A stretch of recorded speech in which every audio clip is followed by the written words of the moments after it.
Let's do this because there's no rest for the wicked, baby. Hello, everybody. Untitled is online already. Hello, everybody. My name is Levi Clay, and today, we are going to be going through Ozzy Osbourne's.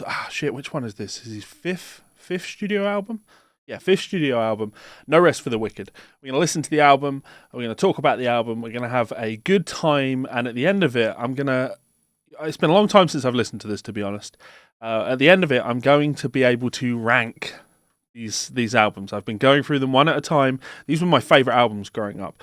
So listening to them now considerably more objectively and really listening for details and things like that. Yeah, it's a lot of fun. I've really been enjoying these. Currently, the rankings are Diary of a Madman is sat at the top, followed by Blizzard of Oz, followed by The Ultimate Sin, followed by Bark at the Moon.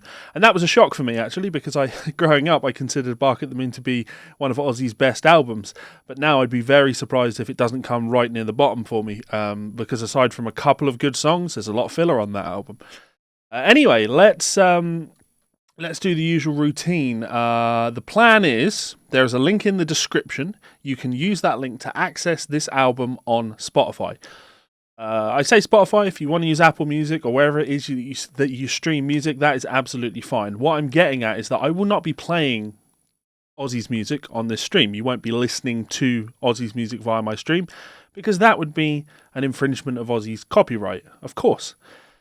And that would not fall under fair use. That would not fall under fair use at all. I wouldn't want to do that. I don't like reaction videos. I talk about this at the start of all of my videos, all of these listening party videos. I don't like the concept of reaction videos because I feel that when you do a reaction video, you're just taking someone else's content and you're literally just you're monetizing their actual content. Whereas this, I'm not really using Ozzy's content. We're talking about Ozzy's content.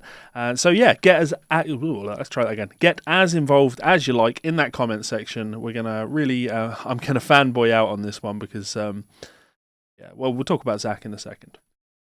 So, right, let me just do the usual routine. Big thank you to my supporters over on Patreon. A couple of new names on there. It's very much appreciated. Some new guys have come over after watching my video with Jake Lizio.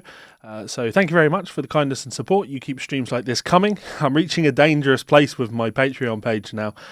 When I started it, I set financial goals, and the highest goal was $1,500. And when I reached $1,500 a month, I made the promise that I would be uploading a video every single day. I'm terrified that I'm actually going to hit that goal now because that's actually going to be very hard to do. But, we'll adapt and we'll overcome. So thank you very much for your support. And if you don't want to support me on Patreon, you can always check me out on Amazon by having a look for one of my books. Just search for Levi Clay. Plenty of books for you to check out. So, yeah. Cool. Right, let me see who's online. We'll say hello, and then we'll start talking about this album. So Tailed is online. How's it going, man? And Robert Baker, yeah. Okay, so Robert says that this is the best Ozzy album to him. I can see the cases for that. Honestly, at this stage, and of course, not giving it a fully objective listen, I'm going to be surprised if I pick an album other than Osmosis. But maybe that's because I have the blinders on for this album. It's been a long time since I've really listened to it all the way through. And I've certainly not listened to it with the level of detail which we've been doing for these listening parties. It's been a bit of a shitty day. My wife has the car. I went on a long walk to go and get my hair cut. I'd normally drive to my barber's, but I went on a long walk to go get my hair cut. Bumped into my barber in Tesco's. I was like, oh, how's it going, man? He's like, yeah, good. And I was like, have you got any space today for walk-ins? And he's like, no, I'm completely packed for the rest of the day. So I had to turn around and walk home in the rain. So no haircut, no beard attention. I'm looking an absolute bloody state. But yeah, such is fun. So such is fun, such is life. Zakk Pearson, is there a way to have a little screenshot where we could see where you are, where we're at while listening? Like have the player in the corner. Yes, I should be able to do that. I should be able to do that for you. And that's probably not a bad idea. Probably not a bad idea at all. DJ Jack Bryan, yes, looking forward to this. Awesome. Henrik Viking, hello, how's it going? And David Yates, you've been an Ozzy fan. I've seen Ozzy play. I can't read tonight. You've seen Ozzy play with Brad Gillis and Jake, but never Zakk, which is a shame.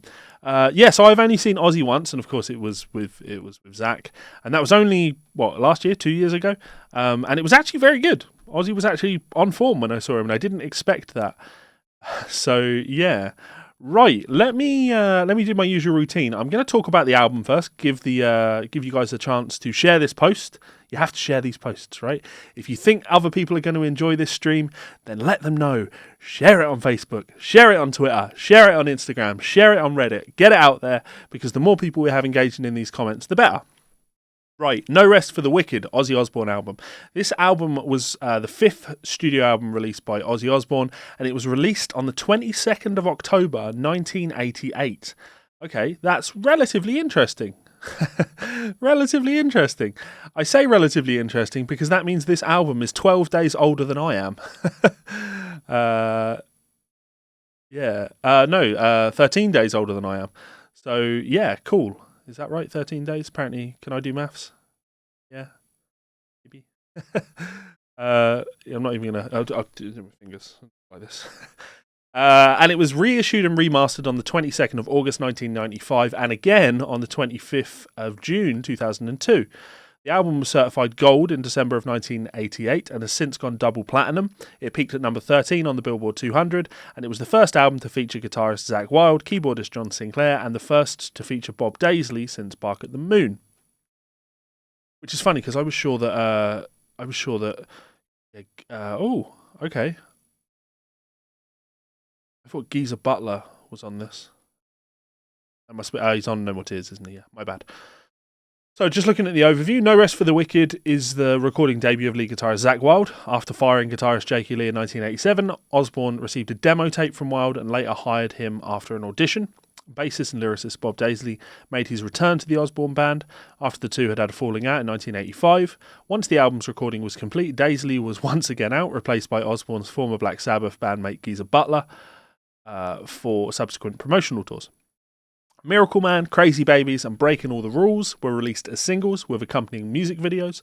The song Hero was an unlisted bonus track on the original 1988 CD and cassette releases.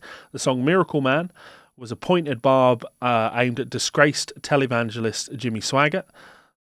Swaggart had long been critical of Osbourne's music and live performances before he himself was involved in a 1988 prostitution scandal, giving Osbourne the last laugh. I like the way that's been written. Of course, that's it's a Wikipedia article. You want facts. It's certainly been written with facts, but there's a touch of shade thrown in there. Just the tone, the way that's been written. I like that. Creative director John Carver was hired by Sharon Osbourne to conceptualise and art direct the album sleeve for No Rest for the Wicked.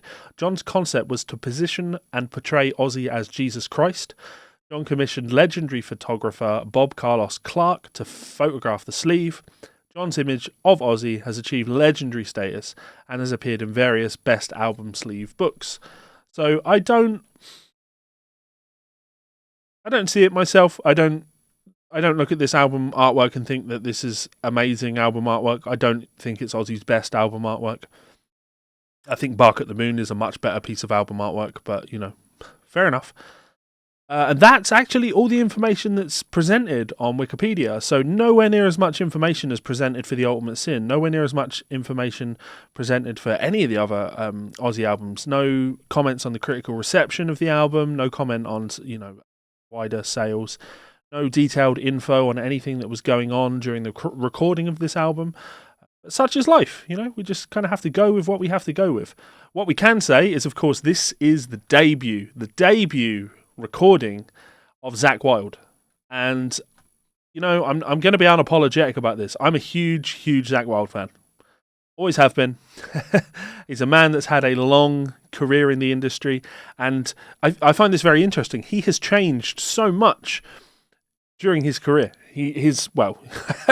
Maybe not as much as some people, but there's a lot of nuance to the stages of Zakk's career. When you look at him on this album or listen to him on this album, obviously you hear a lot of the trademarks of what we would go on to think of as Zakk Wylde, currently. But it was a slightly different player, the earlier Zakk Wylde. He was a lot more precise about things, I would say. There was a lot more how would you put it? It's like there's a lot more kind of classic rock and roll to his vocabulary, with some southern rock. Now, of course, he has all of those things, but those things have all been amplified. And I think over the years, as his style has developed, he's become a little bit looser with his technique, which has ultimately resulted in a much more trademark sound, to be honest.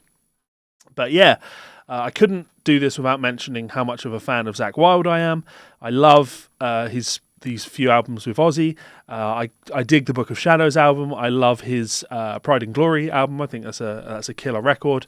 I love the early Black Label Society albums, and I love the fact that those albums, the Black Label Society albums, change. And some people like them, some people don't, and that's absolutely fine. There are some Black Label Society albums that I don't like, but do not tell me that The Blessed Hellride isn't a banger of an album. Stoned and Drunk, that's one hell of a song. Right, so let's read these comments and then we will hopefully get on with the album. So, actually, I've got a video of Zakk that I want to just briefly look at. Okay, so DJ Jax Bryant says, I can honestly say that I've only heard Miracle Man from this album. That's a shame. Geezer's on Osmosis. Geezer appeared in the music video of Miracle Man. Cristiano, can we expect a Rust in Peace listening party soon? You can absolutely expect one. I won't say soon because, of course, I need to finish these Ozzy albums. But I would imagine with my Metal School series that I've been working on, which has kind of sent me down the path of doing this, I will absolutely be doing Megadeth's Rust in Peace because it's I think it's the greatest thrash metal album of all time. So that's a bold claim, right? I'm going to go with that.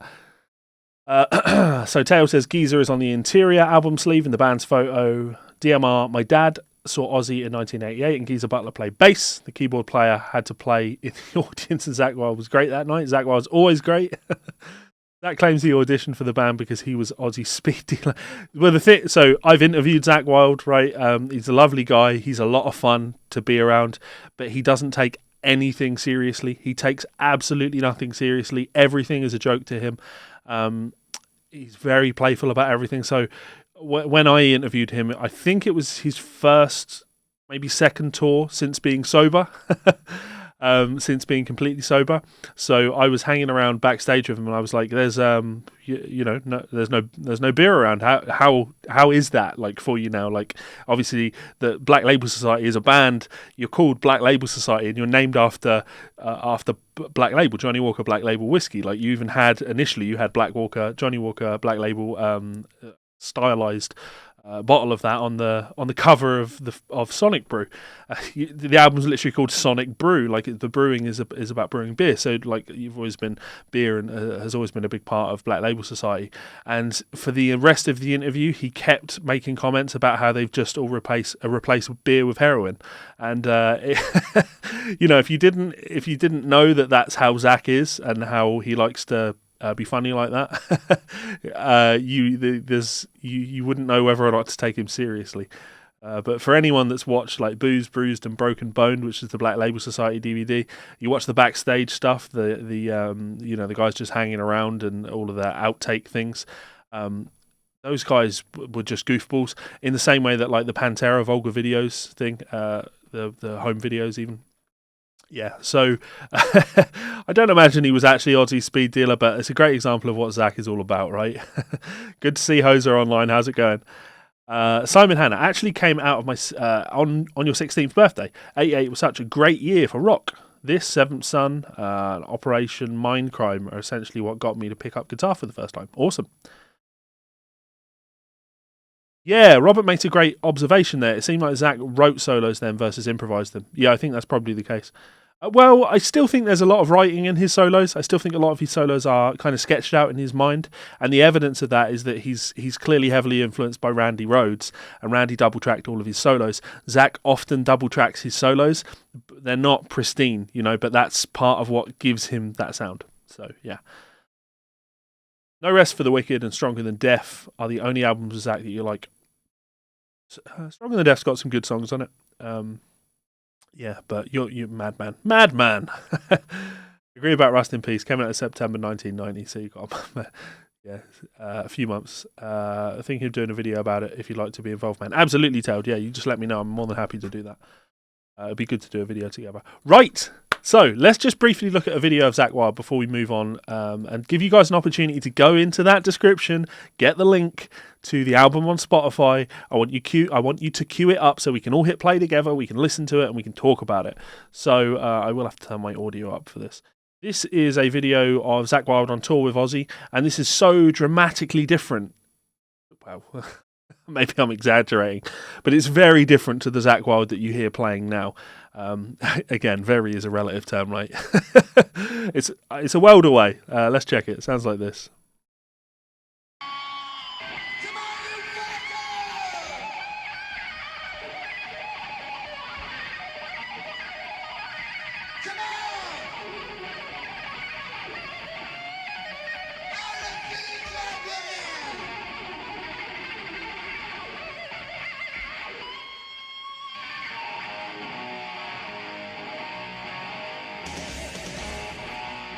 Let's try not to get a copyright strike. But we'll hear Zakk just doing his shred thing.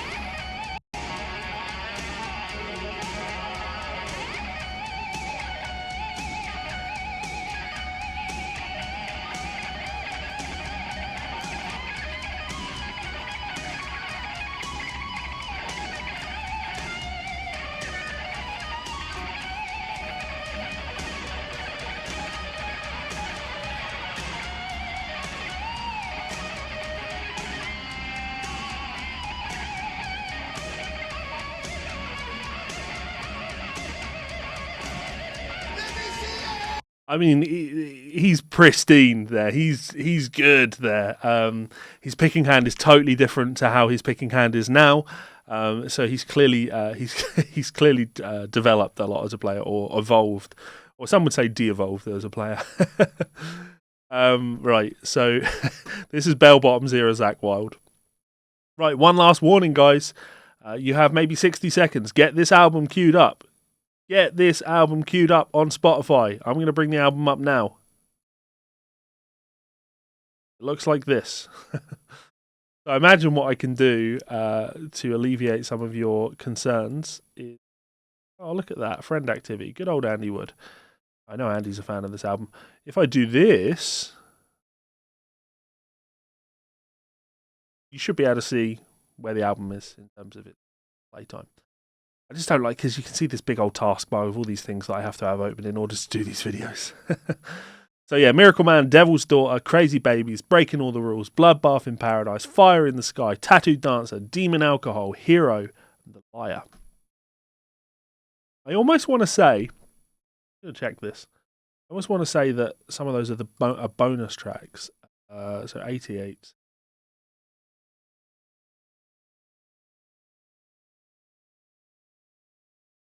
Just going to check that. Just going to double check that. So, yeah, so the last track on was Hero on the original release. So The Liar is right. Let's do this.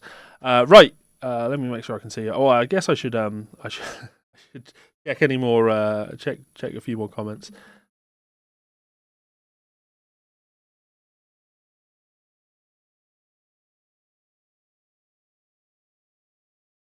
Oh, I like it. Marty's Guitars is going old school CD. That's fine, man. The only thing that I would point out is you have to consider that when you're playing it on a CD, the transitions between tracks might offset things a little bit. So you might fall out of sync just a little bit. So I apologise if I sing any random harmonies along with the record and they're way out of time with your experience. Yeah, I don't remember The Liar either, Tailed, so I'm looking forward to hearing that. So Zakk's rig, I assume that's rig, changed halfway into this album. Yeah, shame there's not more info on what he used to record this. We assume a Les Paul, but it won't have been the Grail, will it? Anyway, right. Has everybody got this album queued up? Not that I'm giving you time to respond. Oh, I need to turn desktop audio down, or I'm. that was a close one. You nearly got to watch me get copyright struck.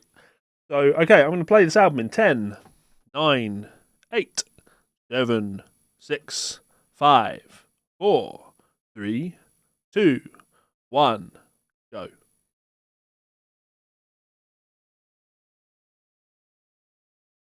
That riff is deceptively difficult to play.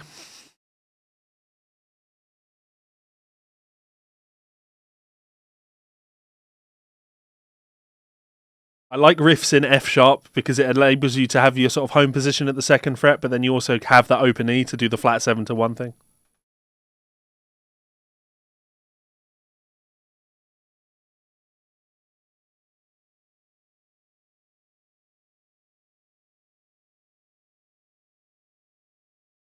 Yeah, Zakk's got writing credit on this, which is cool.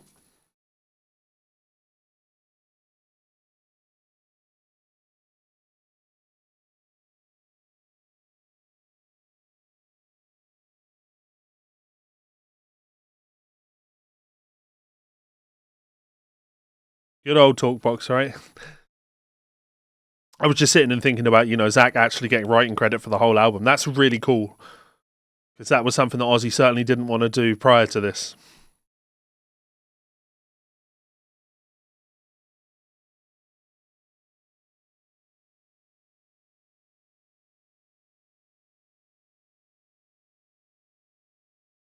Well, I love the fact that this is Zakk's first album with Ozzy, and he has such a sound immediately. He has that confidence to just go out and be himself, not to try and be Jake, not to try and be Randy. There's definitely elements of Randy to what he does, but no, he's doing his own thing, and he takes Ozzy in a much heavier direction than Jake or Randy did. Okay, so we have it. This beast of a solo. Been years since I've played this. Double tracked.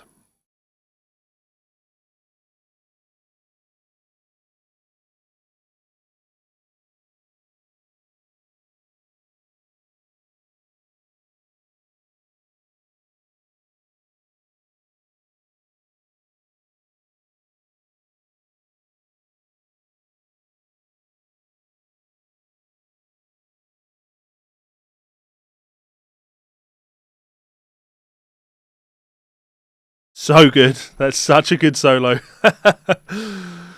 I'd love to do a video of me playing that one again, but wow, that pentatonic picking run is probably way beyond my capability now.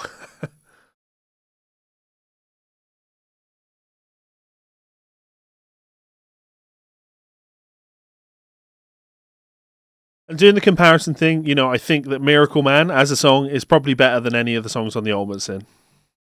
Or is it better than Shot in the Dark, actually? Yeah, it's definitely better than Shot in the Dark.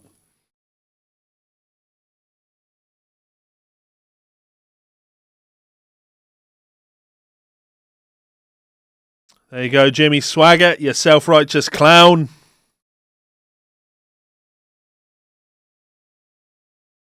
No offensive keyboard parts thus far.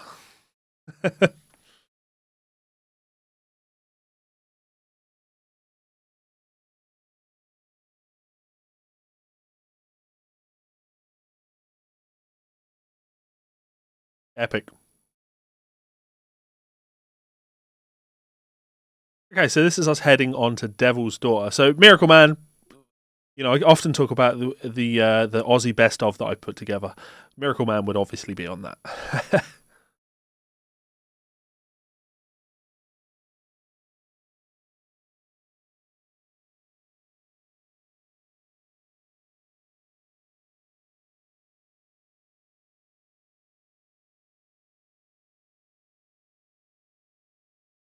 I like this because until the drums come in, you're not 100% sure where one is.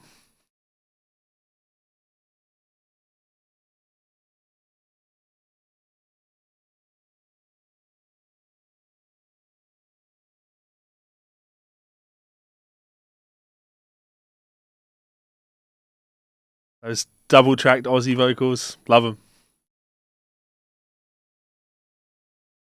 Your darkest hour. Extra reverb on that bit for some reason. I know. Sax. I see what you've done there, Rowan.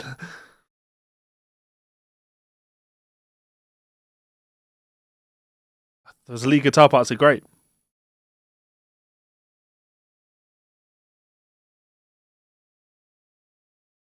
Vocal harmonies, cool.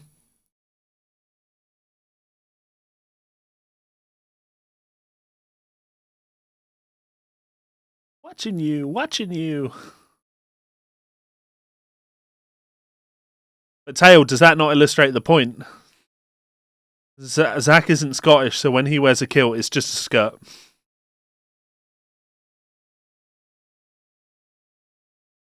Yeah, massive improvement on the drum production. It's funny because listening to this, it's nowhere near as heavy as I remember it being. You know what I mean? It doesn't have that huge wall of sound. There's a lot of definition. You can really hear what all of the guitars are doing, which is cool.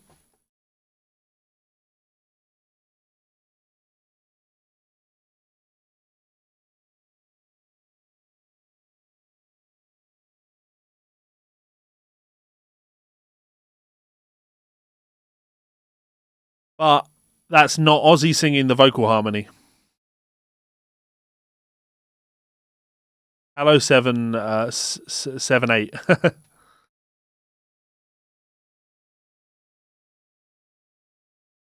Zakk Wylde, the cultural appropriator.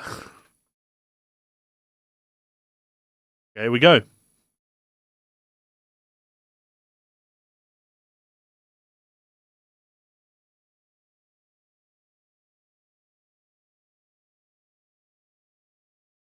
That's definitely not Ozzy singing that vocal harmony. It doesn't have the tone of Ozzy's voice. I think it's higher than Ozzy can get. Yeah. Let me see if there's any credited female singers on the album.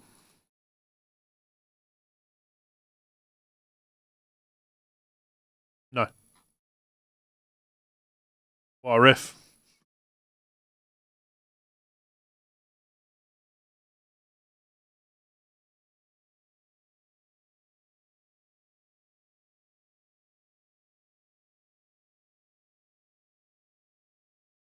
Yeah, he would have been 21 when this album came out, so he's killing it. That lick, the hybrid picking.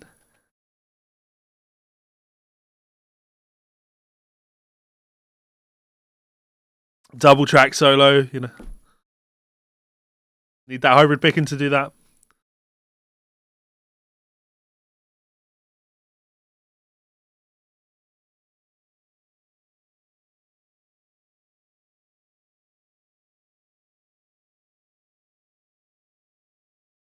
Whoa. I find it offensive that people listen to the Jake E. Lee albums and say that Jake was Ozzy's best guitarist, because Zakk's something else. And I don't say that like with a nostalgic bias. This album came out before I was born. Zakk's outrageously good on this record. 21 again.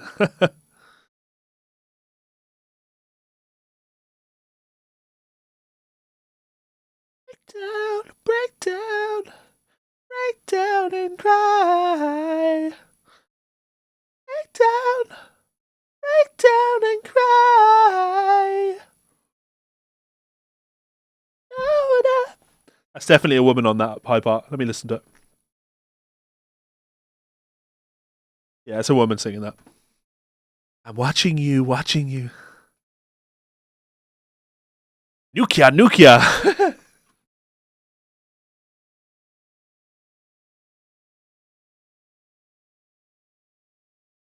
Yes, 7 8. It's totally normal to only hear my voice. Again, can someone explain it, please? Ozzy's voice in this intro annoys me because he's like, babies.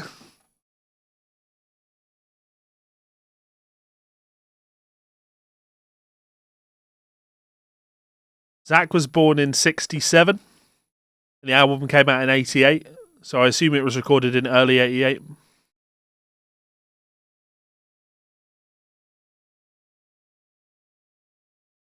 Same with those vocal harmonies there. They're not Ozzy. The crowd vocals there. Let me listen. Yeah, it's not Ozzy. Of course that's not Ozzy.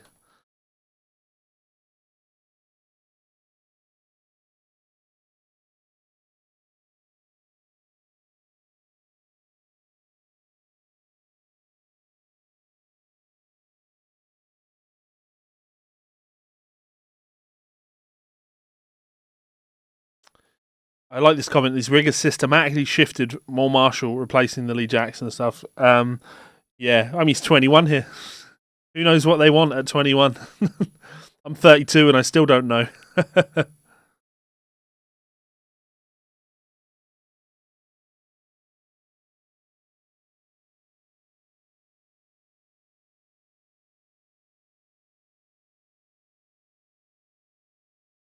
And leave me alone, just right. Take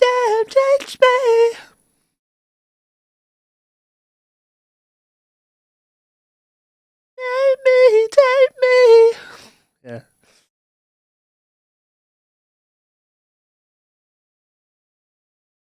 The production's definitely a whole lot better on this album than it is on The Ultimate Sin. The Ultimate Sin is, I think the mix on that can get a bit muddy in places, whereas with this, everything's very clear. You can really hear everything very well.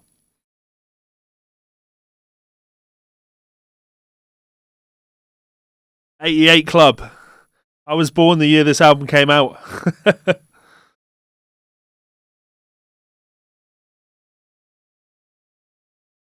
And to quote Robert Baker from earlier, Zakk's now lulling you into a false sense of security before he kicks the door down again like a fucking, well, he's not bearded at this, a bell-bottomed Kool-Aid man.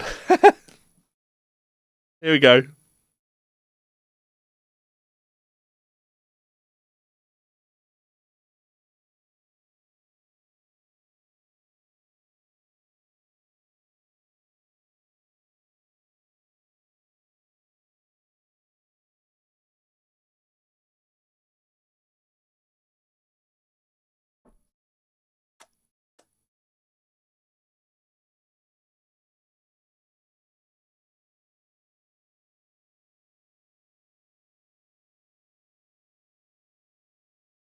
I can see why people would say this is the weakest song on the album, but the guitar solo's got some really fucking cool stuff in it.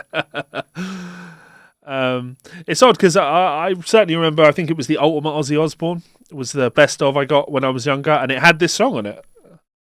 Let's have a look.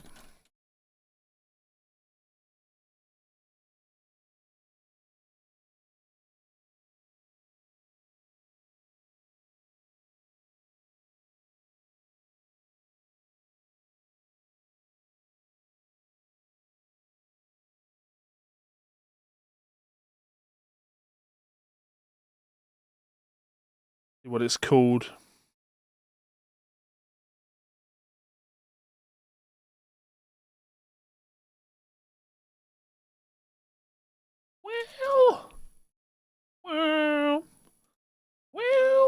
I was on the Essential Ozzy Osbourne. The Essential Ozzy Osbourne. Let me try to listen for this. Oh, it's so heavy. Yes!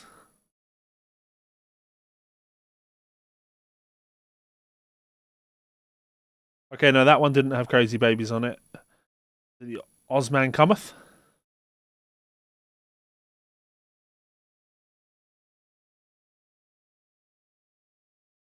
Yeah, the Ozman Cometh had Crazy Babies on it.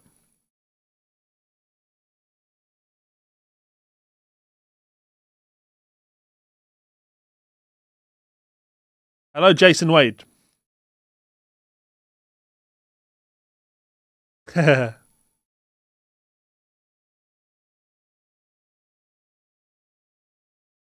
Robert, do you want to do a Zakk Wylde video? I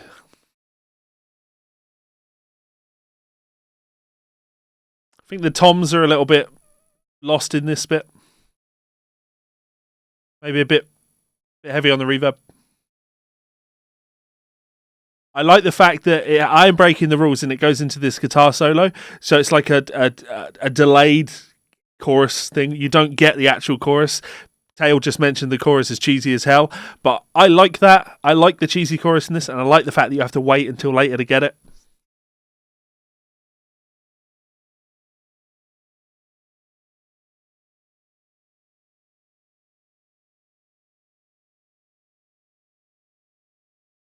Nobody cares. My head's so full of things. I said my mind's free of them. I'm breaking the. And then you get the. I feel that there could be harmonies on this. And nothing nothing without you. Awesome keyboards. Just because this is the chorus, this is the lift. As you get the harmonies there. Breaking all the rules.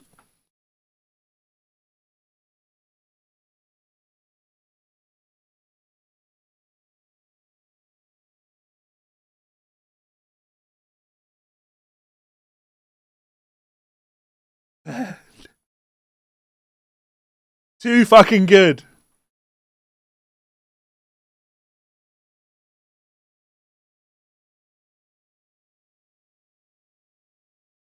That vibrato.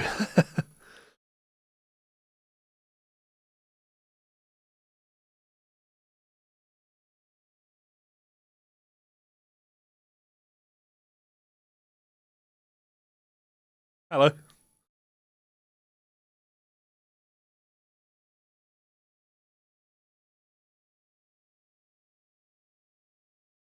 Ooh.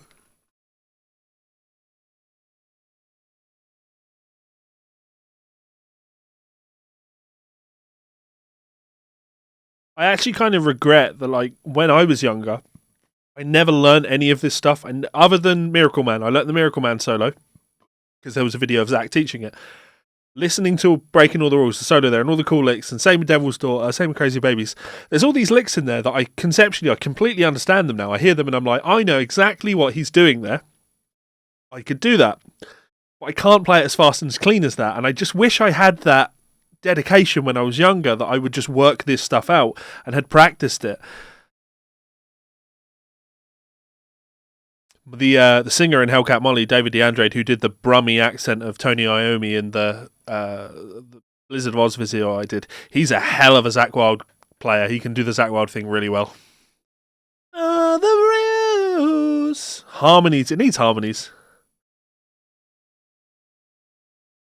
Empty head full of fools. Where would that harmony? Empty head full of fools.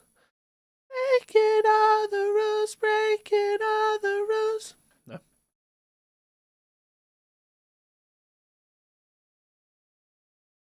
I think that's Zakk. You can hear that Zakk doing that BV.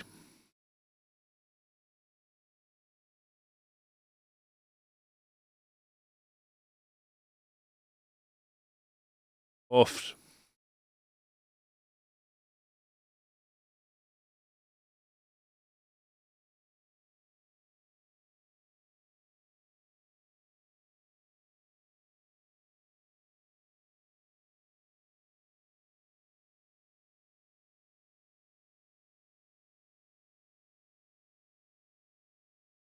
I'm currently planning on buying a counterfeit Zakk Wylde bullseye from China, like one of those shit Chinese ones, to review for the channel to see how bad these Chinese copies are. So that would be a good opportunity to use that to play some Zakk Wylde, I guess.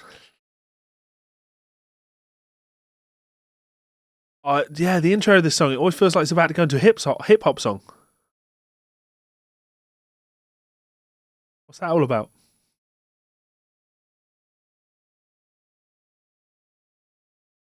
Don't know why that's on the start of the track. No need for that. That's very Randy, you know? That would have fit on Diary. Or Sabbath, you know.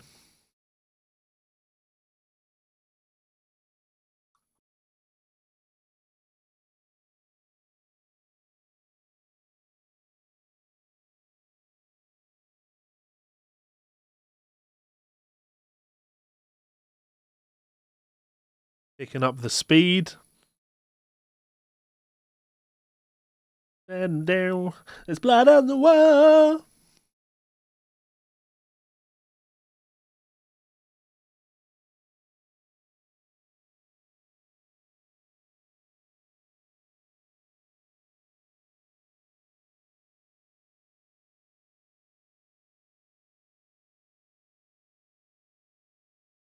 So obviously a song about Manson, right? Charles Manson.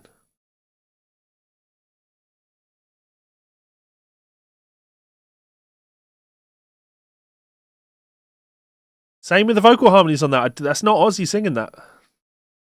But there's nowhere you could run to, baby.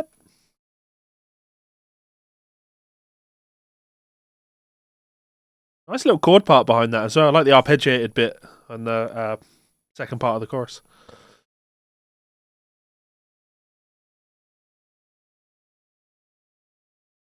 Oh, I'm absolutely going to do a ranking video. Yeah, you can bet on that.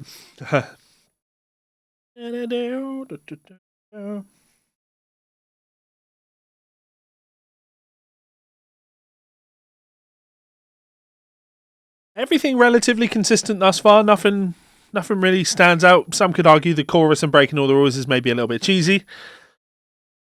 But I'd say Miracle Man and Bloodbath in Paradise, they could. I'm not going to say they could almost be the same song, but you know what I mean? They're very much.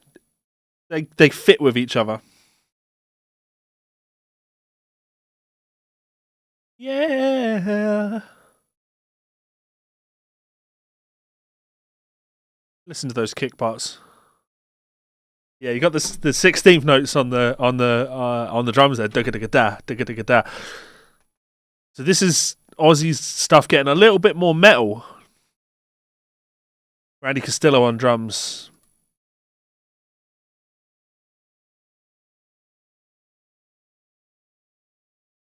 If I had to make one complaint about this album, there's a lot of grooves like this that are more tom based. I don't know if I like them. Solo.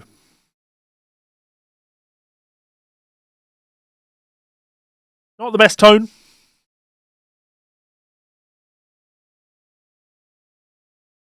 I love those pentatonic runs where he floats over the beat. That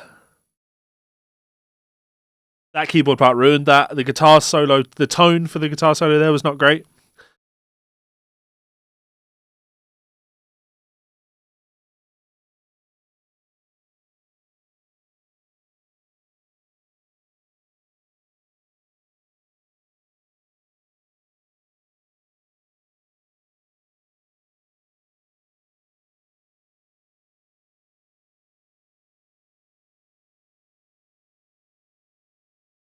Definitely don't know what was going on with the tone in that solo. Sounded like a totally different recording session. And yeah, those keyboards, unnecessary. Keyboard butchered the solo, yeah. I certainly don't remember that keyboard part being there.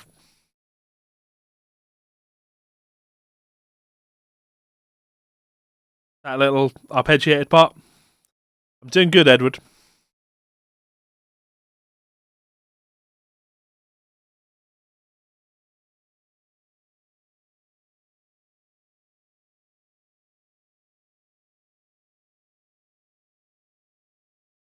It's another one of those tom fills, you know? Tom grooves, I should say.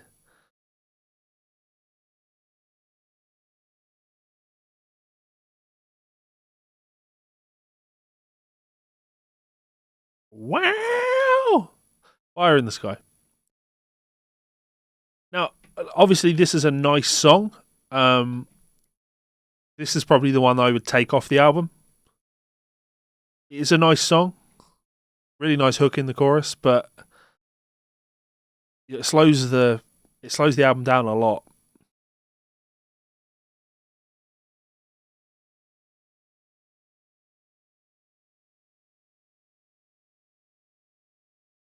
Thanks for the support, Edward. I appreciate that.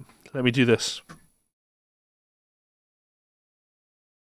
While this atrocious intro happens, I don't want these damn these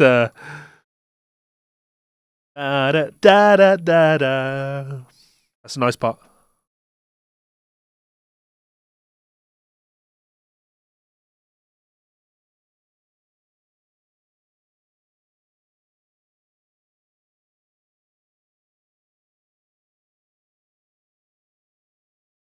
Why is he so scared of the cymbals?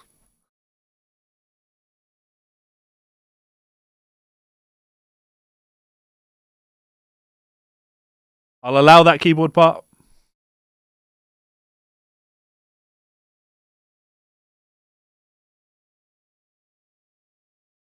I'm gonna check song meanings for this.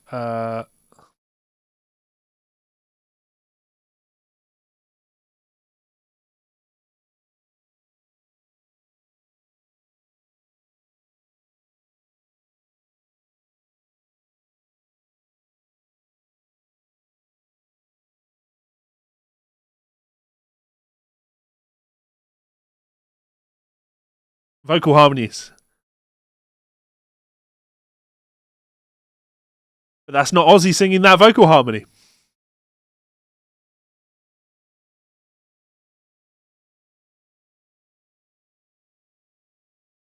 I think if you remove that vocal harmony, the chorus is boring. And that vocal harmony had so much power to that.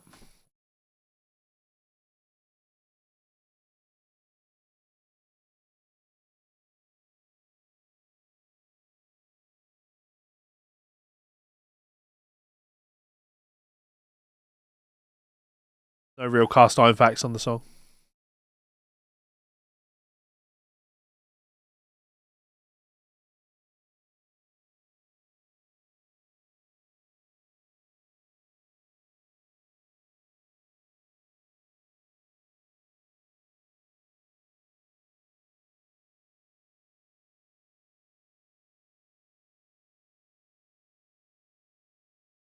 Let me listen to that bass line then.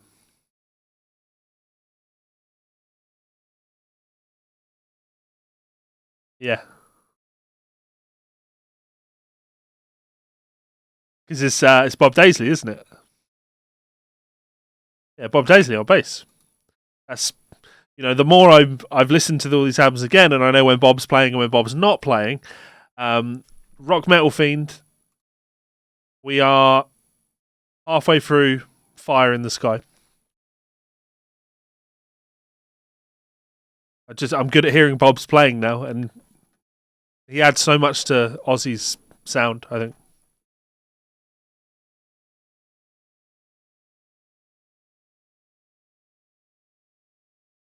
The chord change is there. I mean, that's Diary of a Madman if ever I heard it. Ooh.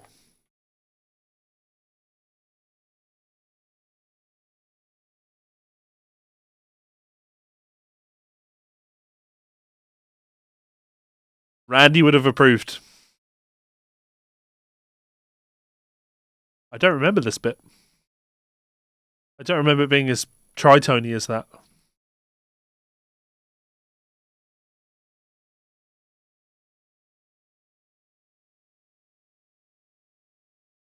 I would love to know, I'm not an expert, because let solo happen.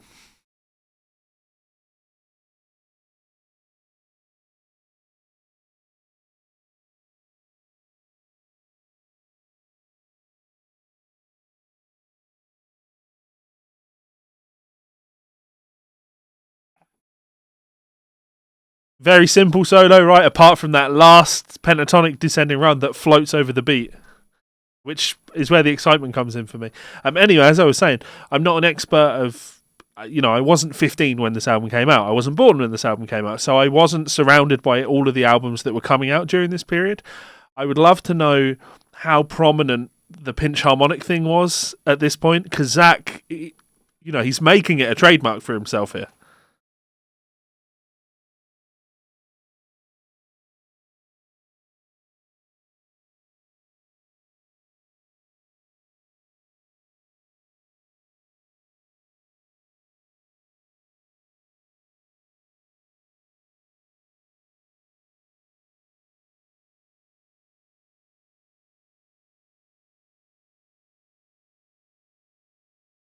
I hate the drums on this song. He's literally just playing on all the quarter notes. If he had a hat going on the hands, I think it would groove a bit more. It just ends up feeling really slow, really slow. And nothing makes a song feel slower than a fade out,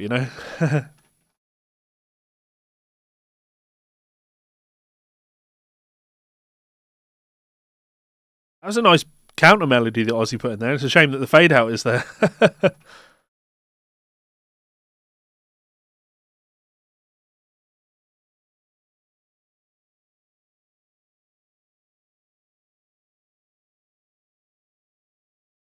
Yeah.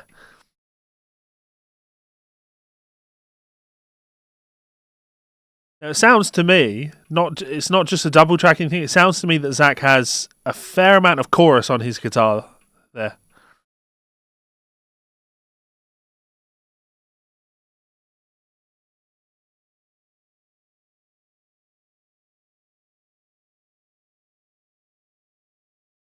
Lovely.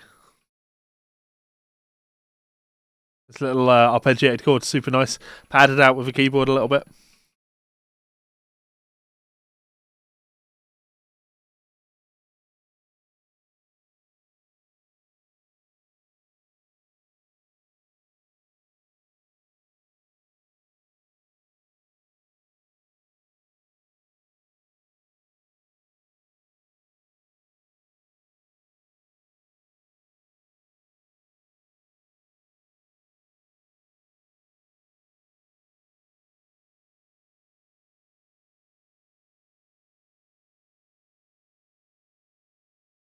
So,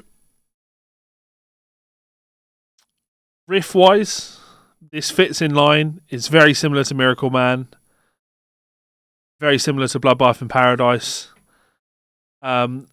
See you later, Edward. Very similar. So thematically, it works. I'm lyrically, I'm not crazy on the lyrical themes for the album because it's not as consistent. Some of it's topical, like the Jimmy Swaggart thing. Some of it is Manson, and then Fire in the Sky is like, what's this about? And Tattooed Dancer, like, what is this about? Demon Alcohol is obviously about alcohol struggles. Who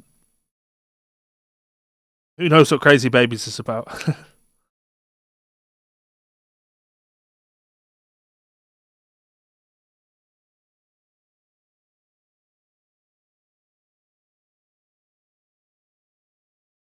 Zakk Wylde galloping. Again, Randy would be proud. These keyboard parts.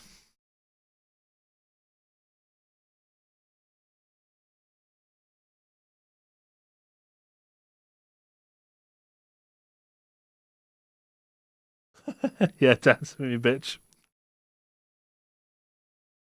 Having said that, thematically, this is nowhere near as offensive as some of the shit on The Ultimate Sin.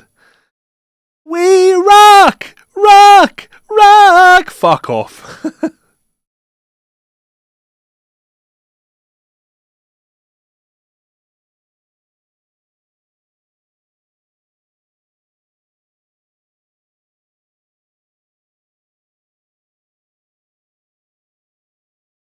See, I remembered this. I was more fond of this song in my memory than it turns out I actually am. The Dance for Me Bitch hasn't aged well. I like Demon Alcohol though because it's obviously got Ozzy doing the "Let's party" and "I'll get you."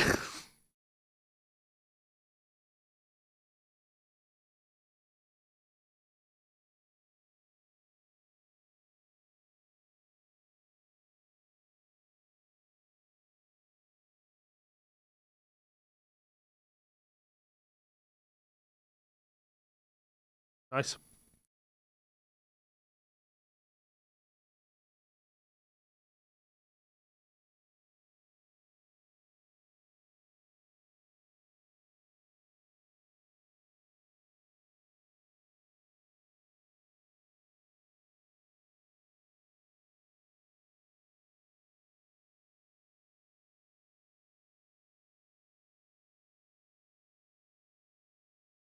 I do like this song. Ozzy finally doing a vocal harmony.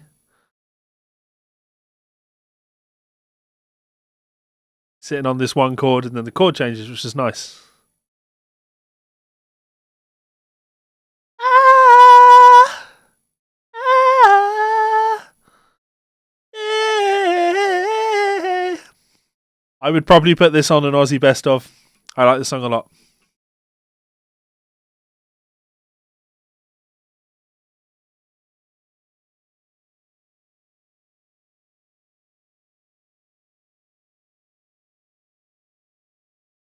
The drums are awful, yeah. At least he's actually hitting that fucking hi hat, but I would agree. I found the drums to be very lacking on this record. It's the same again. He's just playing a 1, 2, 3, and 4, and I don't like it. It's like it's not metal.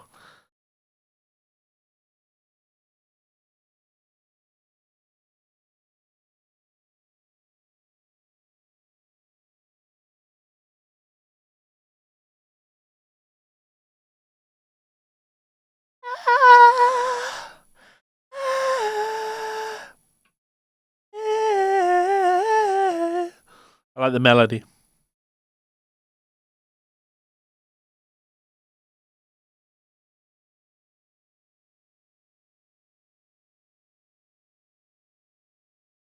Let's party.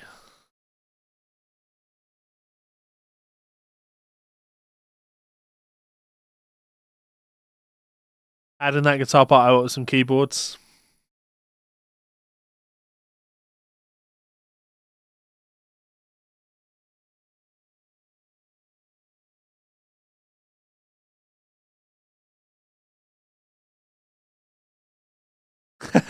A kit made out of 80s metal lunchboxes.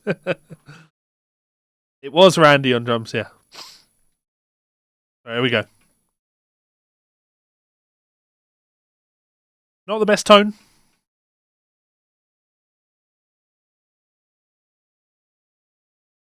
It's a pretty shitty guitar tone.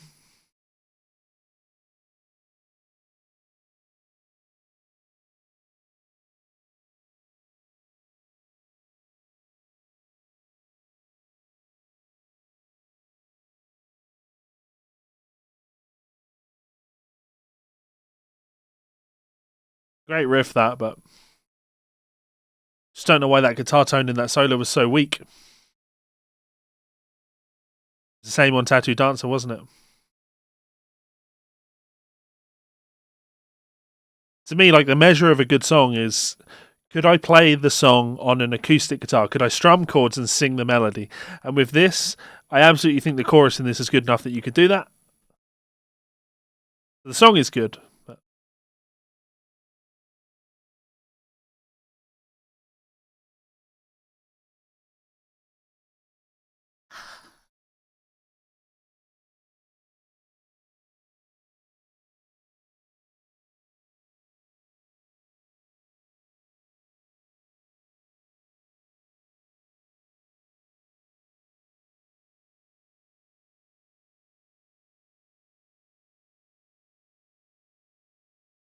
I'm starting to form some opinions. I'm starting to form my opinions on where this album places in the five so far.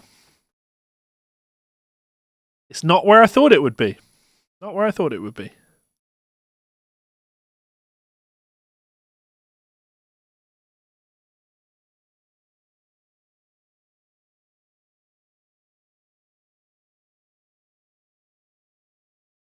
So this is Hero. Bring myself back up.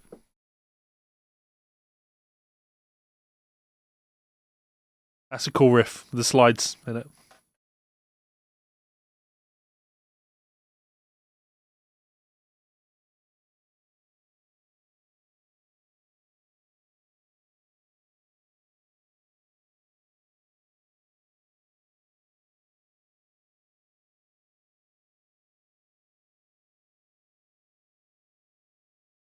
That is Univibe? Or is it a wah?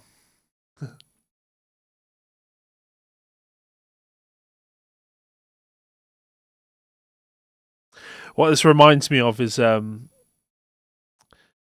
back when I lived in London, we used to go and see Richie Faulkner play every week. In what was that? What was that band even called?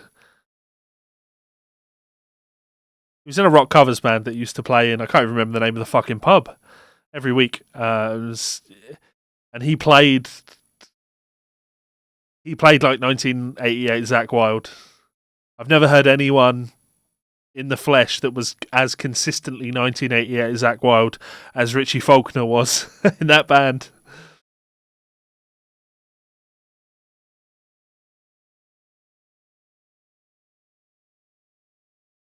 Good to see him out doing, huge things.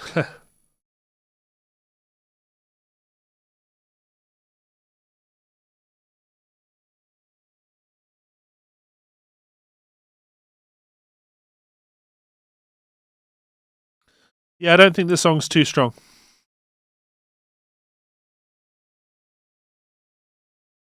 There's another one of those drum grooves that's all tom. Don't like it.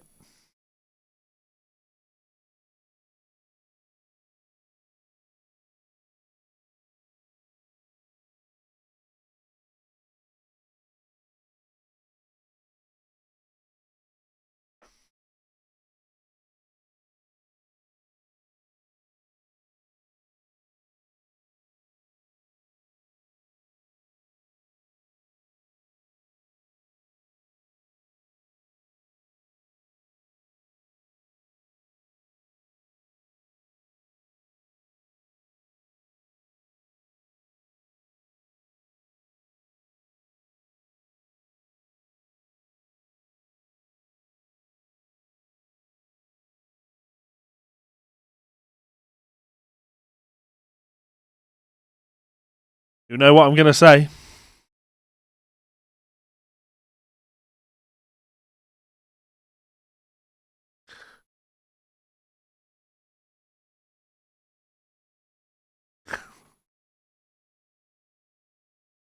The little staccato runs in that solo there, I thought were a bit obnoxious.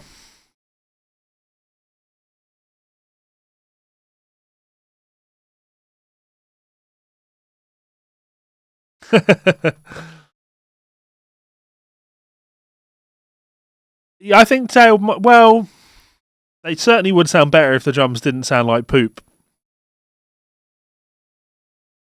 Still not the grooves that I'd want.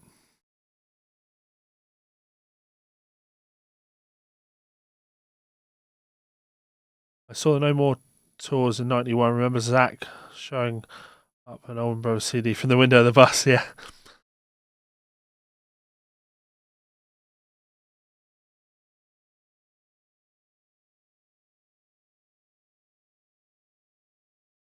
You know, I would say that Hero is pretty solidly the weakest song on the album. And I'm just thinking, let me check this.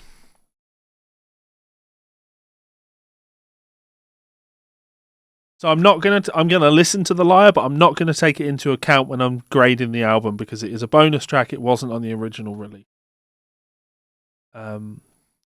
Yeah, it's a shame. So Hero is track 9. We're moving on to The Liar. Hero is track 9. Diary of a Madman is only 8 songs long.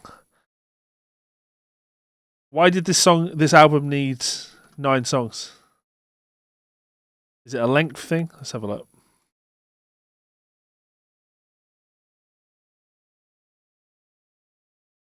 So it's actually a few seconds shorter than Diary, but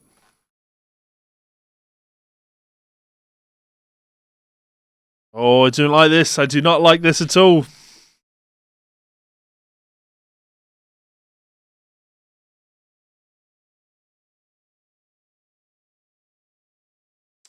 Tailed, I believe, from reading the thing at the start, was Hero not on the cassette, but it was a bonus track. It was like a hidden track. Let me just double check that. Fuck this of all the keyboards.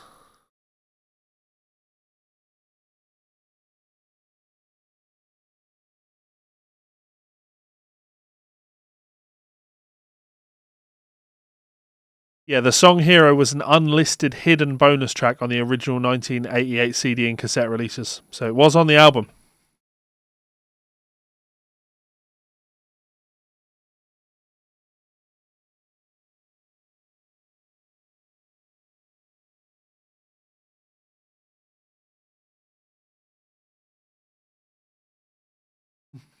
No, Michael, Hero was on the original release.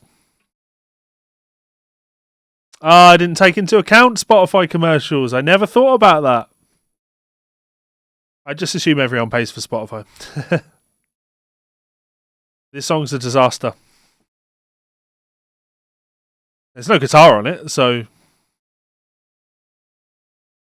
where was this song from originally? Was it a B-side?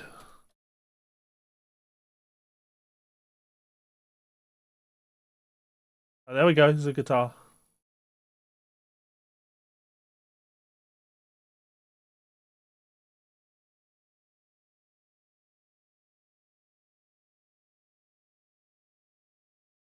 Okay, the song was from the era.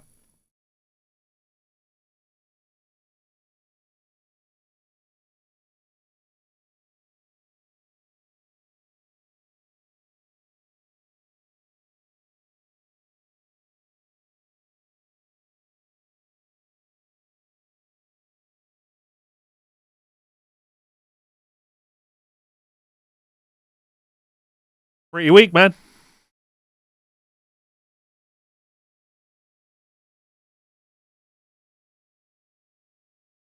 Michael, it's... of course you can. You can have the song Hero. Sorry, you can have the song Demon Alcohol, and then after it there can be 50 seconds of silence, and then Hero. Surely, no? It doesn't make any comment about the vinyl, but the Wikipedia page definitely says that Hero was a hidden track on the cassette. and the CD. This Liar wasn't on the CD. I can tell you that. That was on the 2002.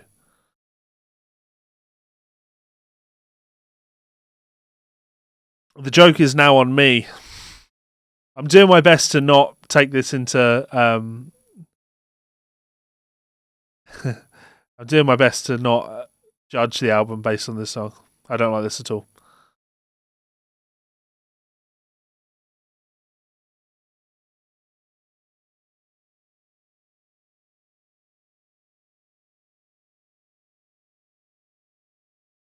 That's a really good point, Zakk. I didn't think ads were on these YouTube videos. I'll have to make sure that they get turned off.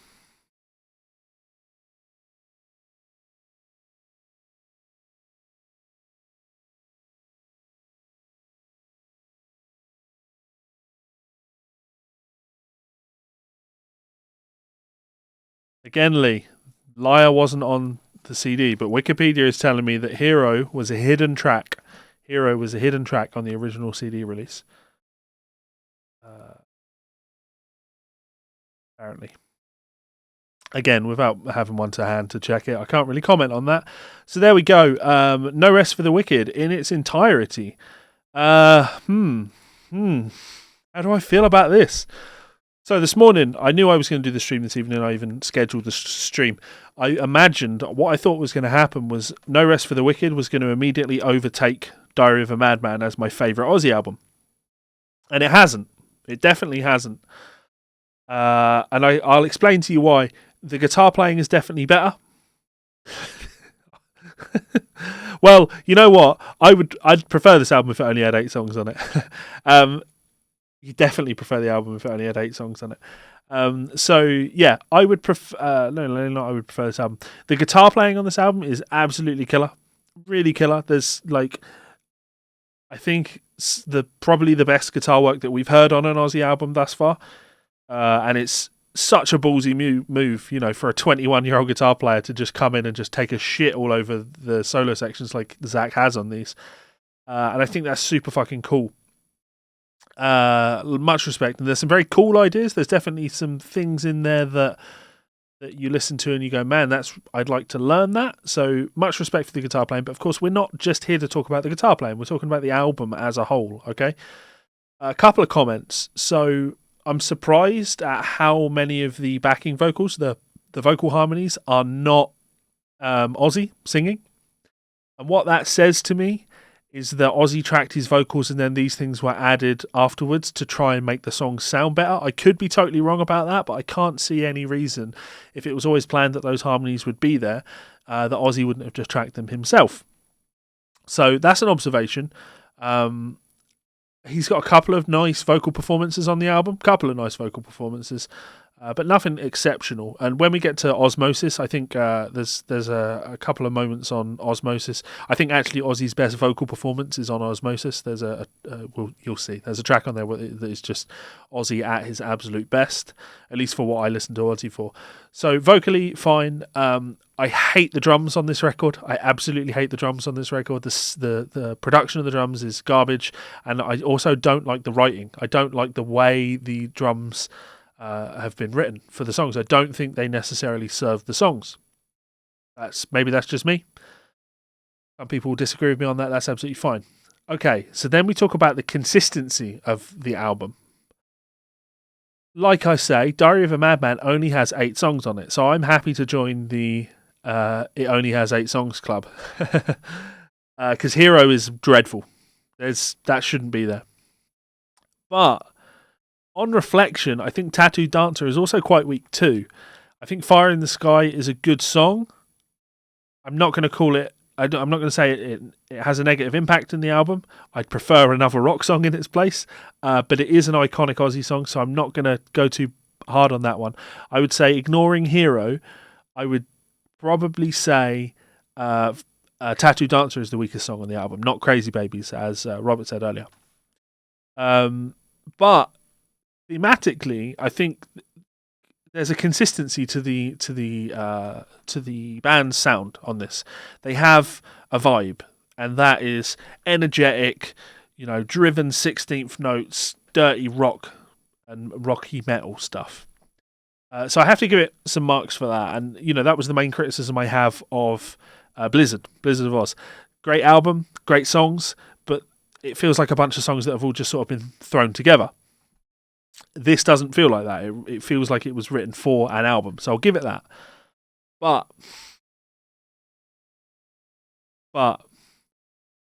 there's just too much on this that I don't like. The guitar tone, the solo tone in it was Demon Alco, I think, and Hero sounded a bit weak. The drums really dragged things down for me. Bob Daisley's bass playing doesn't jump out to me as much until Tailed pointed it out on Fire in the Sky. That was the only time that I noticed a bass line and went, okay, that was quite cool. Obviously, Zakk's playing is pretty dominant or dominating on this. Great performance from Zakk, of course. And aside from the drums, I think the mix isn't the worst. Like I say, I like the fact that you can really hear everything. You can hear what the band are doing, what they're all playing. So I'm glad that we kind of have it as an artifact in that respect. Like I can actually listen to this and really hear a lot of the detail of what's happening.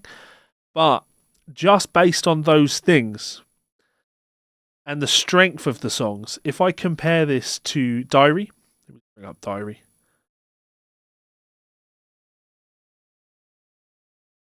Few seconds.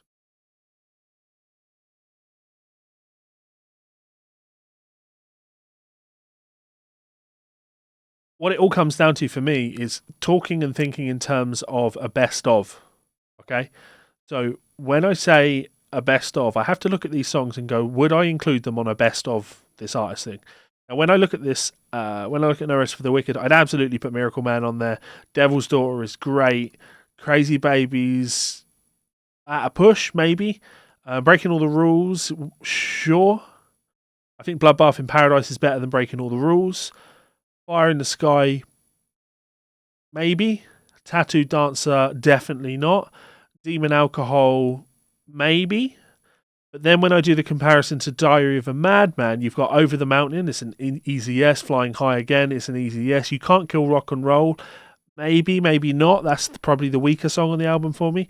Believer, definitely. Little Dolls, yeah. Tonight, yeah. Sato, yeah. And Diary of a Madman, of course. So I still have to say, I didn't think this was where I was going to land with this, but I still have to say Diary of a Madman is better.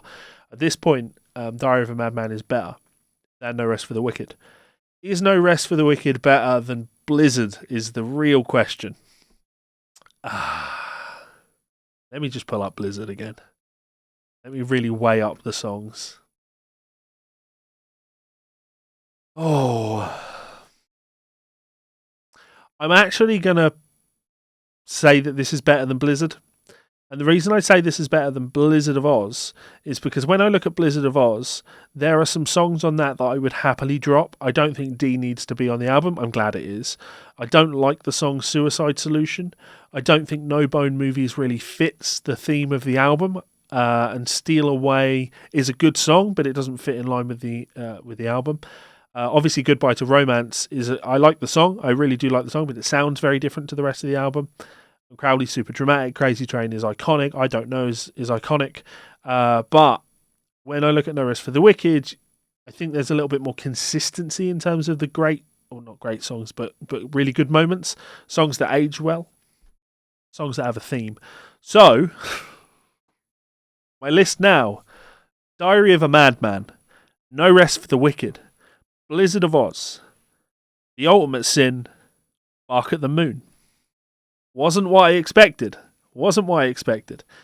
And yeah, what Tail just put there. So he's put after these listening streams, he's gone with Diary, Ultimate Sin, Blizzard, No Rest, and Bark at the Moon. Totally different from what I used to think. And yeah, this is the same thing for me, man. Like my perceptive has changed so much from these objective listens. So I have to thank you guys for that, and also complain to you guys for that because my dreams are being crushed. But yeah, there's definitely a bunch of cool guitar moments on this. It's funny because when it started, Robert was obviously talking a lot about Zakk Wylde, and I'm talking a lot about Zakk Wylde, and I said to him, we should do a Zakk Wylde video. By the time Breaking All the Rules or Bloodbath in Paradise had happened, I felt like I'd had enough. Like I wasn't expecting anything to jump out and go, this kicks ass again. I think as an album, this is very stacked in favour of the start of the album. It's designed to be listened to as an album, as a whole. At least I think it is. I feel it is. I feel it starts off strong and it gets weaker as it goes on. And I don't think I don't think Diary of a Madman does that. So, yeah, Zakk's playing on this is fucking cool, but outstays its welcome a little bit towards the end, I would say. Or certainly, I don't even know how to put it. It's like it's not as much creativity as it goes on. You know what I mean? So there we go. That's what I'd say. Didn't expect that would be how I would fall on this album, but is what it is. Don't like it? Sue me. Right, so let's read some of these comments, and then I am going to head off. So Simon Hanna says, I much prefer the Randy albums, but this album was my gateway into Ozzy. I think only Miracle Man would make it consistently onto a playlist for you. Yeah, Miracle Man is definitely the best song on the album. The other ones that I like on the album are definitely included for the sake of it. If I absolutely if it was a one CD, that's what it comes down to, right? If you have to do a compilation album, if it's a single disc compilation album, then the only song you take off this one is Miracle Man. If it's a double disc, then there's maybe a couple more songs that you would take off of this. Is what I would say. But we don't even live in a CD generation now, right? We can have limitless playlists. Playlists can be any length. Oh damn it! Robert's gonna sue me. That sucks. I've only got myself to blame, haven't I? No, I'm actually going to blame whoever produced the drums. That's who I'm going to blame.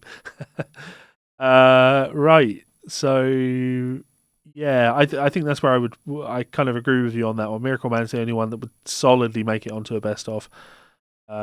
Michael Thompson, Bark at the Moon is pretty bad apart from the title track and Rock and Roll Rebel. Like I say, for me it's similar. Bark at the Moon and Slow Down would be the winner on that for me. So Tailed opinion used to be Blizzard, Diary, No Rest, Bark at the Moon, and Ultimate Sin. That's interesting, man. So that is a huge change. You've pushed Ultimate Sin right up to second place. That's very cool. Very cool. So Taylor, you're interested in the next one because you never rated No More Tears. I think I'm relatively confident if I just look through the track listing. Mr. Tinker Train, I Don't Want to Change the World, Mama I'm Coming Home, Desire, No More Tears, Sin, Hellraiser, Time After Time, Zombie Stomp, AVH, and Road to Nowhere. I can confidently tell you this one is going to rank higher than this. And I would be very, very surprised. I've not listened to the album in a long time, but I would be very, very surprised if this doesn't edge out Diary of a Madman. Very surprised if it doesn't edge out Diary. 11 songs, which is kind of ballsy, I guess. 57 minutes, so it's considerably longer than Diary of a Madman. Let's hope it doesn't outstay its welcome. Anyway, yeah, cool. So it was nice to walk down memory lane. It was a nice walk down memory lane. I'm glad you enjoyed it, Jason. I enjoyed it too. Right, any other questions? Anything that anybody wants to ask while I'm here? Or shall I just head off? You let me know. I'm going to check my phone, see if my wife or anyone has messaged me. Because sometimes that happens. No, nothing. Nobody loves me.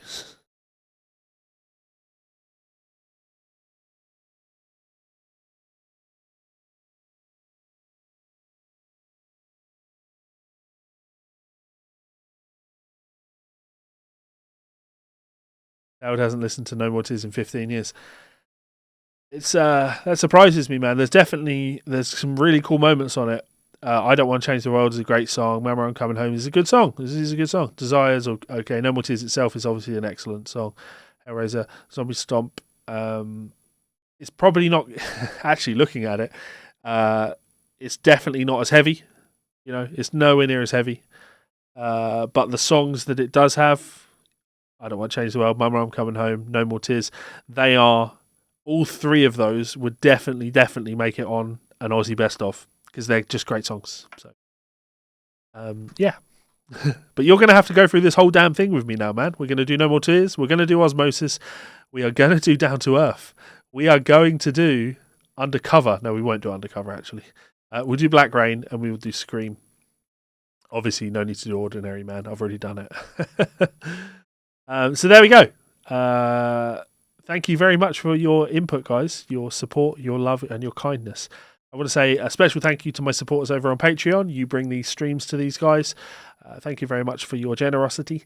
If you would like to check me out on Patreon, there is a link in the description, and you can support me over there for as little as $1. $1. What a great way to say thank you for all of the hours of content that I provide for you. $1. If you don't want to do that, though, that's absolutely fine. These videos will still remain free. Don't worry about that. And if you don't want to do that, you can also check me out on Amazon. Have a look for Levi Clay. I have several books. Nothing on Zakk Wylde, unfortunately. I can't really do that stuff anymore. Most notably my latest one, 100 Slide Licks for Blues Guitar. So please do check that out. Leave it a nice review. It's all appreciated. So thank you very much. Let me read your last comments, and then I'm going to head. I know what you mean. I do know what you mean. No More Tears is the song itself is a little bit long. Have you listened to the Black Label Society cover of No More Tears? That's the best version of No More Tears.